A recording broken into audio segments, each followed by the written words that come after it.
Isang ngiti lang sa commercial, ₱1,000,000 agad ang kapalit. Isang gabi lang na kanta, pwedeng pambili na ng kotse. Sa mundo ng Philippine showbiz, hindi lang kasikatan ang labanan, kundi kung gaano kalaki ang nakasulat sa tseke mo. Pero alam niyo ba kung sino ang may hawak ng korona ngayon bilang pinakamahal na artista sa Pilipinas? Yung tipong kahit ang BIR napapanganga sa laki ng buwis nila? Sa video na ito, hihimayin natin ang top 10 high-earning celebrities at ang totoong presyo ng kanilang talent fee. Kaya huwag kang kukurap dahil ang pang-10 sa listahan natin ay isang actress na akala ng marami ay barya na lang ang kinikita ngayon. Pero magugulat ka sa halaga ng bawat Instagram post niya. Pero bago tayo magsimula, gusto ko sanang makahinge sa inyo ng isang like sa video na ito. Malaking tulong na po yan para sa aming mga content creators. Maraming salamat po at huwag kalimutang mag-subscribe at i-hit ang notification bell para laging updated sa yaman ng mga paborito mong bituin. Magsimula tayo sa number 10, si Marian Rivera. Akala ng iba dahil pamilyado na siya, ay lie-low na ang kanyang income. Pero matapos ang sunod-sunod na blockbuster films at viral TikTok dance hits, ang kanyang komersyal na halaga ay mas lalong sumipa. Ang bulong-bulungan sa industriya, ang commercial endorsement ni Marian ay naglalaro na ngayon sa ₱5,000,000 hanggang ₱8,000,000 kada kontrata, depende pa kung kasama ang social media postings. At hindi dyan nagtatapos yan, dahil ang number 9 natin ay ang nag-iisang multimedia star na si Toni Gonzaga.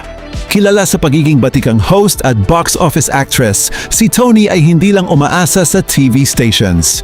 Ang kanyang online talk show at mga concert endorsements ay nagdadala sa kanya ng tinatayang ₱6,000,000 hanggang ₱10,000,000 bawat major brand deal. Kaya naman kahit saan mo ibaling ang iyong mata, mukha niya ang makikita mo. Pero kung akala nyo ay malaki na ang milyon-milyong halaga na yan, maghanda kayo. Dahil ang susunod nating artista sa number 8 ay isang actor na hindi mo lang nakikita sa TV gabi-gabi, kundi balita ring nagpapasahod ng daan-daang staff mula sa sarili niyang bulsa. Sino ang primetime king na ito at gaano katindi ang yaman niya? Siya ay walang iba kundi ang number 8, ang primetime king, Coco Martin. Sa halos isang dekada niyang paghahari sa gabi ng mga Pilipino, hindi lang siya basta artista, direktor at producer din siya. Ang talent fee ni Coco kada taping episode ay pinaniniwalaang umaabot sa ₱300,000 hanggang ₱500,000. Isipin mo ilang beses silang nagdadayo sa isang linggo? Kaya sa isang buwan pa lang garantisadong multimilyonaryo na ang kinalalagyan niya, hindi pa kasama ang kanyang mga multimillion endorsement deals tulad ng mga sikat na inumin at essentials. Sumunod naman sa number 7 ang pambansang leading man na si Dingdong Dantes. Bilang isa sa pinagkakatiwalaang mukha sa television at host ng mga top-rating game shows at reality programs, ang kanyang premium brand ay nananatiling matatag. Ang pag-guest pa lang niya sa mga corporate events ay kayang pumalo ng 6 na digit agad at ang kanyang movie contracts ay tinatayang nasa ₱15,000,000 hanggang ₱20,000,000 bawat proyekto. Kaya naman stable ang ekonomiya ng pamilya Dantes. Grabe ang hatak ng mga primetime kings, di ba? Pero paano kung sabihin ko sa inyo na ang susunod na artista sa ating listahan ay kayang kitain ang isang buwang sweldo ng normal na tao sa loob lang ng isang kanta? O kaya naman ay sa isang hapon lang ng pag-host sa TV. Sino ang dalawang naglalakihang icons na ito? Pumasok tayo sa number 6, ang Asia's Songbird, Regine Velasquez Alcacid. Sa industriya ng musika, siya ang standard. Ayon sa mga insider sa event management, kung gusto mong pakantahin ang isang Regine Velasquez sa isang pribadong event o corporate show, kailangan mong maghanda ng hindi bababa sa ₱300,000 hanggang ₱500,000 per song. Opo, bawat kanta. Kung kakanta siya ng 5 kanta, automatic milyon-milyon agad ang TF na kailangan mong ilabas. Ganyan kamahal ang boses ng isang reyna. At hindi pa kakabog ang number 5, ang nag-iisang diyosa ng magdamag at tanghalan, Ann Curtis. Bilang isa sa mga haligi ng It's Showtime, ang araw-araw na exposure ni Ann ay nagpapanatili sa kanya bilang isa sa most endorsed celebrities sa bansa. Ang chika sa mundo ng advertising, ang isang TV ad campaign ni Ann Curtis ay nagkakahalaga ng ₱20,000,000 hanggang ₱25,000,000 milyong piso.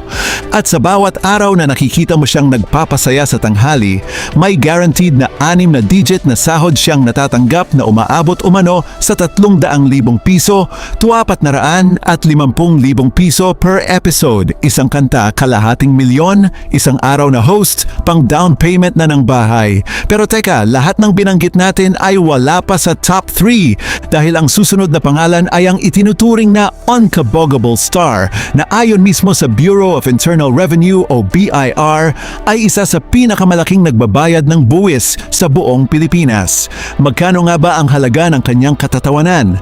Dumako na tayo sa number 4, walang iba kundi si Vice Ganda. Kilala bilang box office phenomenon, si Mimi Vice ang buhay at kaluluwa ng noontime show at ng Metro Manila Film Festival taon-taon. Ang talent fee ni Vice sa telebisyon ay pinaniniwala ang pinakamataas sa kanyang istasyon na tinatayang nasa 500,000 piso pataas bawat araw. Idagdag mo pa ang kanyang mga sold-out na concert sa malalaking arena at ang kanyang sariling cosmetics line. Kaya naman hindi nagulat ang publiko nang parangalan siya ng BIR bilang isa sa top celebrity taxpayers ng bansa. Patunay na bilyon-bilyon ang perang pumapasok sa kanyang bulsa. At sa number 3, ang timeless na si Piolo Pascual. Si Papa P ay nananatiling ultimate heartthrob at seryosong aktor at producer sa likod ng Spring Films. Dahil sa kanyang walang kupas na karisma, ang endorsement fee ni Piolo ay hindi bumababa sa 10 milyong piso hanggang 15 milyong piso kada brand. Kapag gumawa siya ng teleserye o pelikula, doble o triple pa ang nakukuha niya dahil kasama siya sa profit sharing bilang producer.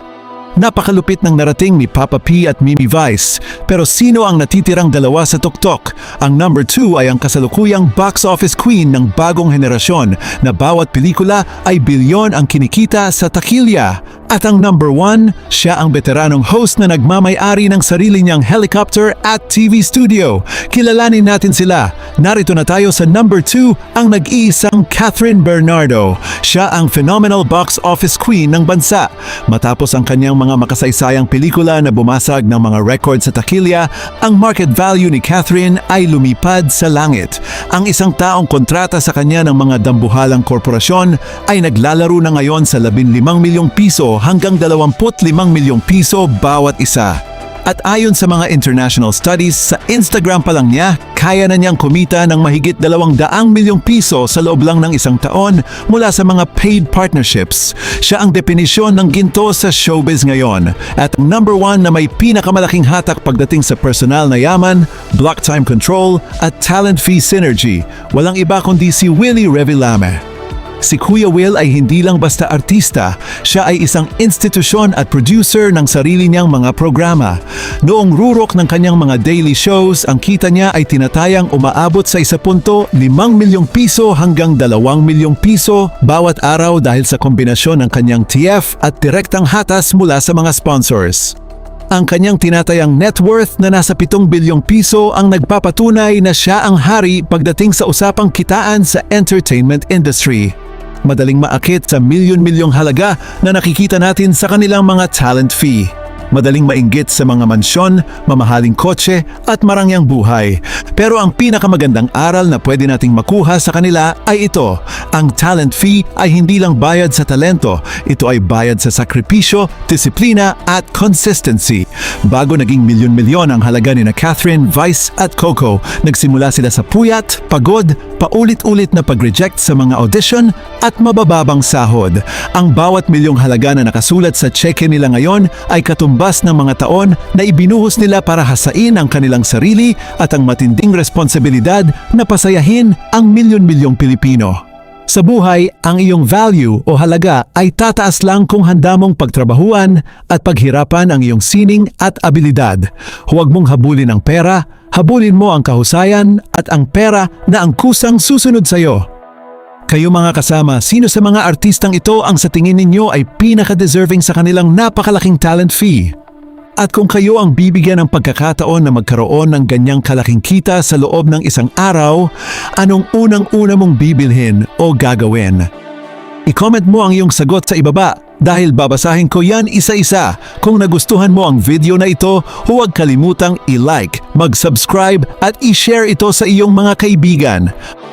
Maraming salamat sa panonood at magkita-kita muli tayo sa susunod na pambihirang kwento ng tagumpay at yaman dito lang sa ating channel. See you in the next video.